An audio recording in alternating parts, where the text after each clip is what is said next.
জলপাইগুড়িতে আশা ও পৌর স্বাস্থ্যকর্মীদের আন্দোলন তীব্র আকার ধারণ করেছে। গত 23শে ডিসেম্বর থেকে চলা কর্মবিরতির মাঝেই আজ পশ্চিমবঙ্গ আশা কর্মী ইউনিয়ন ও পৌর স্বাস্থ্যকর্মী ইউনিয়নের নেতৃত্বে সমাজপাড়া মোড়ে বিক্ষোভ ও শহর জুড়ে বিশাল ধিক্কার মিছিল আয়োজিত হয়।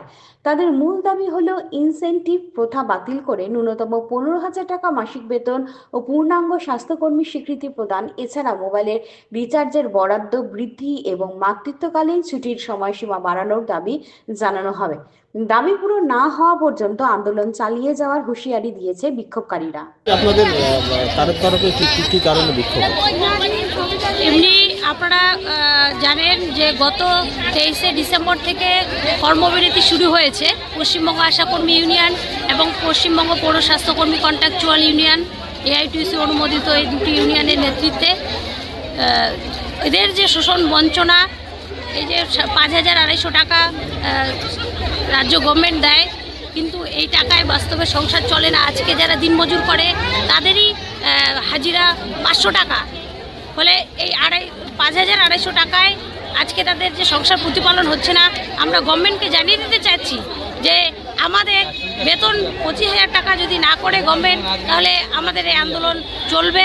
রাজ্য সরকারকে আমরা বলেছি যে মিনিমাম 15,000 টাকা বেতন করতে হবে।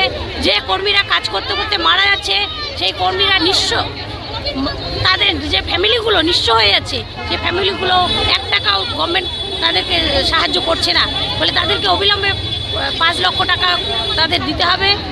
এবং এই যে তাদের পেনশন, পিএফ, সরকারি কর্মীর স্বীকৃতি দিতে হবে, এই দাবিগুলো।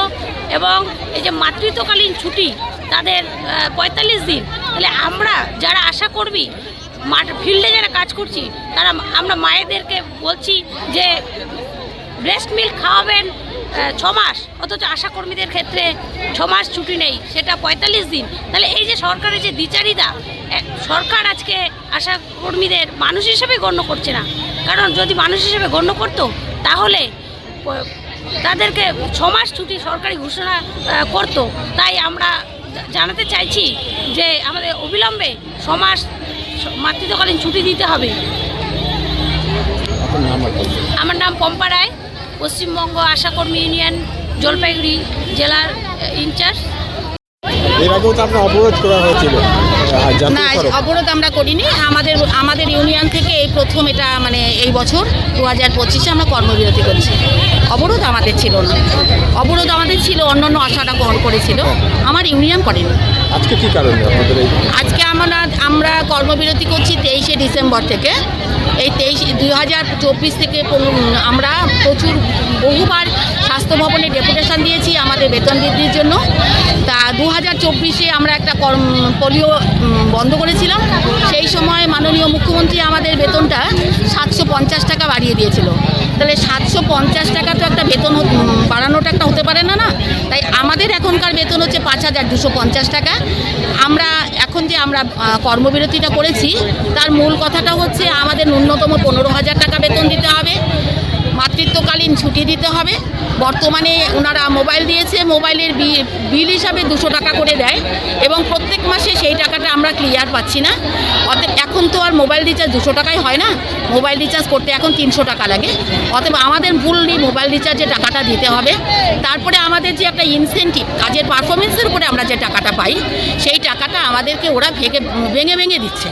ঠিক আছে, তার ফলে কি হচ্ছে, আমাদের অনেক টাকা আমাদের ডিউ রয়ে যাচ্ছে, সেই টাকার খবর আমরা পাচ্ছি না।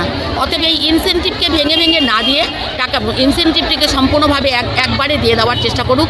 আর ইনসেন্টিভ প্রথাটা বন্ধ করে দিয়ে আমাদের একটা ন্যূনতম বেতন তৈরি করুক। তারপরে দিনের পর দিন মাননীয় মুখ্যমন্ত্রী এই যে আমাদেরকে নিয়ে এত তালবাহানা করছে, আমাদের কোনো স্বাস্থ্যকর্মী স্বীকৃতি দিচ্ছে না, প্লাস আমাদের যে মানে কিছু আশা দিদিরা কর্মক্ষেত্রেই মারা যাচ্ছেন, তাদের ফ্যামিলিগুলো বেঁচে যাচ্ছে, তাদের যে মৃত্যুকালীন একটা 5 লক্ষ টাকা তিনি ঘোষণা করেছিলেন, সেই টাকাটাও কেউ তারা দিচ্ছে না। অর্থাৎ তিনি দিক, এই জিনিসগুলো আমাদের বেতন বৃদ্ধিটা করুক, স্বাস্থ্যকর্মী স্বীকৃতি দিক। আমার নাম বাণী বোস, পৌর স্বাস্থ্যকর্মী ইউনিয়নের আমি ব্লক সম্পাদিকা। কার তরফে কর্মবিরতি হচ্ছে, কারা করছে? কারা করছে। পৌর স্বাস্থ্যকর্মী আর এখানে পৌর স্বাস্থ্যকর্মীরাও করছে, সাথে পশ্চিমবঙ্গ আশাকর্মী ইউনিয়নরাও করছে।